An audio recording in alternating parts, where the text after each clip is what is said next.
Elvis Presley's hands shook as he waited backstage to make his television debut on Stage Show in January 1956. The hot studio lights, the throngs of screaming teenage girls in the audience, the knowledge that millions of viewers across the country would be watching at home. It was almost too much to take in. Just a year ago, he had been an unknown truck driver from Memphis. Now, at age 21, he was poised to become a national sensation under the guidance of his shrewd manager, Colonel Tom Parker. Elvis took a deep breath, strode on stage in his flashy outfit, grabbed the microphone, and began belting out "Shake, Rattle, and Roll" with his signature gyrating dance moves. The audience went wild, drowning out the band with their shrieks of adoration. Elvis felt a rush of euphoria and confidence. This was what he was born to do. Over the next few months, Elvis made multiple appearances on Stage Show and Milton Berle's program, with ratings skyrocketing each time.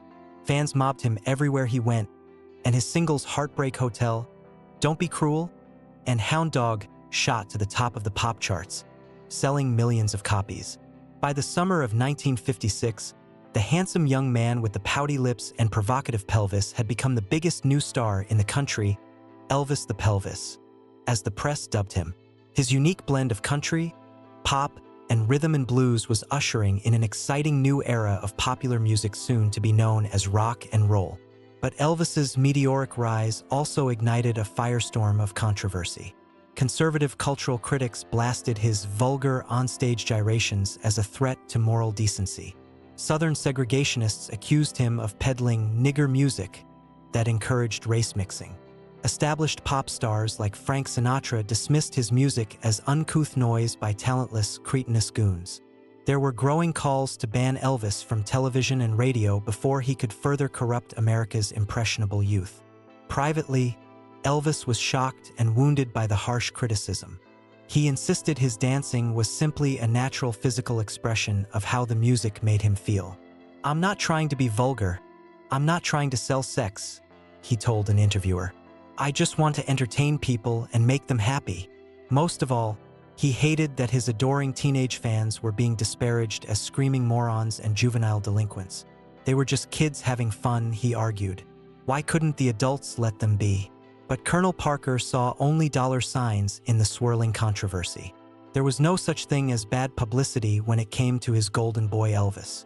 Parker swiftly lined up lucrative merchandising deals to plaster the young star's face on everything from lipstick to record players. He established a network of fan clubs to build a fanatical grassroots following. Most importantly, he booked Elvis's first major acting gig in a Hollywood movie, Love Me Tender. The film's title track became another #1 hit before the movie even premiered that November. As 1956 drew to a close, Elvis's domination of the pop culture landscape was total. He had placed 17 songs in the top 100 that year, including 5 #1s. Teenage boys across the country were slicking back their hair into pompadours and wiggling their hips to imitate their new rock and roll messiah. Love-struck young women treasured photos of Elvis and saved up to buy his merchandise. Ed Sullivan, the influential TV variety show host who had once vowed never to have Elvis as a guest, was now practically begging Colonel Parker to book him for a record fee. Elvis made 3 triumphant appearances on The Ed Sullivan Show in 1956 and 1957 as tens of millions watched at home. In a telling sign of his skyrocketing stardom, the cameras only showed him from the waist up to avoid causing a scandal with his leg-shaking dance moves. Even the staid Sullivan was won over by Elvis's polite, deferential demeanor offstage. "This is a real decent, fine boy," Sullivan told the audience after Elvis's final performance. "We've never had a pleasanter experience on our show with a big name than we've had with you." Behind the scenes, Elvis was taking increasing creative control over his music. At marathon recording sessions for RCA, he put his skilled studio band through their paces for hours until each song had the exact sound and feel he wanted. RCA executives were astounded that the barely educated country boy possessed such innate musical genius and unyielding perfectionism. Contrary to his detractors, Elvis was no mere fad or novelty act. He was a once-in-a-generation talent determined to make enduring art on his own terms. Elvis also proved a quick study in navigating the unfamiliar waters of Hollywood. Though he yearned to be taken seriously as a dramatic actor, he understood that his road to movie stardom began with the light-hearted musicals young audiences craved. He charmed hardened industry veterans with his bashful charisma and tireless work ethic on the sets of Loving You and Jailhouse Rock, which showcased both his smoldering sex appeal and impressive acting chops. The films and their chart-topping soundtrack albums became huge hits, furthering Elvis's cross-media dominance. As Elvis's fame reached stratospheric heights, his private life underwent seismic changes as well. He lavished expensive gifts on his beloved parents Gladys and Vernon, moving them into a luxurious new mansion far from the housing projects where he had grown up. Though Elvis was on the road and in the studio constantly, he remained a devoted son. But Gladys fretted endlessly over the toll Elvis's whirlwind success and non-stop schedule might take on her sensitive boy. Elvis also began to indulge more in the temptations his wealth and stardom offered. Legions of starstruck young women made themselves available to him on tour. High-rolling trips to Vegas became a favorite pastime, allowing Elvis to unwind with his Memphis Mafia cronies amid the glitz and hedonism of Sin City. A lifelong nocturnal creature, Elvis developed an unhealthy dependence on prescription stimulants to keep his energy up during his grueling professional obligations. Colonel Parker encouraged Elvis's sybaritic lifestyle as a way to cope with the pressures of megastardom, not foreseeing the long-term damage it could inflict. Amid this maelstrom, Elvis found an unlikely refuge and rejuvenation in the familiar sounds of gospel music he had first sung in church as a child. Late at night after shows, he and his bandmates would lose themselves for hours harmonizing on spirituals, cleansing their souls of the taint of the bawdy pop tunes that had made them famous, but that some considered blasphemous. When Elvis released a 4-song gospel EP in 1957, it revealed a more reflective, mature side to skeptics who had dismissed him as a one-dimensional hip-swiveler. But for all his burgeoning musical ambitions, Elvis never felt he could abandon the rock and roll revolution he had sparked. And at 23, he began to grapple with the fact that he would soon be facing a very different sort of revolution, the U.S. Army. Despite Colonel Parker's machinations, Elvis would almost certainly be drafted sometime in 1958 to fulfill his 2-year military obligation. How would his fans react to seeing their rebellious idol submit to a crew cut and marching orders? Could his career survive a prolonged absence from the spotlight at its peak? These troubling questions loomed over Elvis as he prepared for a final burst of productivity before trading his gold lame suit for army fatigues. Creatively and commercially, 1957 turned out to be Elvis's annus mirabilis, a year when he pushed himself to new artistic heights with the specter of military service hanging over him. Recording at an astonishing clip, he released a string of seminal hits like All Shook Up, Too Much, and Jailhouse Rock that expanded his sound while sacrificing none of his rock and roll fire. A successful summer tour culminated in a triumphant homecoming concert in Memphis that September, where 14,000 screaming fans greeted Elvis as a conquering hero. But the revelry was tempered by sorrow a few months later. Elvis's beloved mother Gladys, who had been battling alcoholism and depression brought on by her son's stressful lifestyle, died suddenly of a heart attack in August 1958, just as Elvis was about to ship out for basic training. The loss devastated Elvis and would haunt him for the rest of his life. "She's all I ever lived for," a grief-stricken Elvis told reporters. "She was always my best girl." Saying goodbye to his father Vernon, Elvis boarded an army bus as tears streamed down his face behind dark sunglasses. When Elvis emerged from the army 2 years later, the pop culture landscape had shifted dramatically. The "Elvis is dead" rumors that had initially greeted his conscription gave way to breathless media coverage of Elvis the Soldier, with photos of him in uniform serving as a private gracing magazine covers worldwide. Elvis's records continued to sell briskly in his absence, and his 1960 comeback album Elvis is Back shot to #1 and silenced any doubters.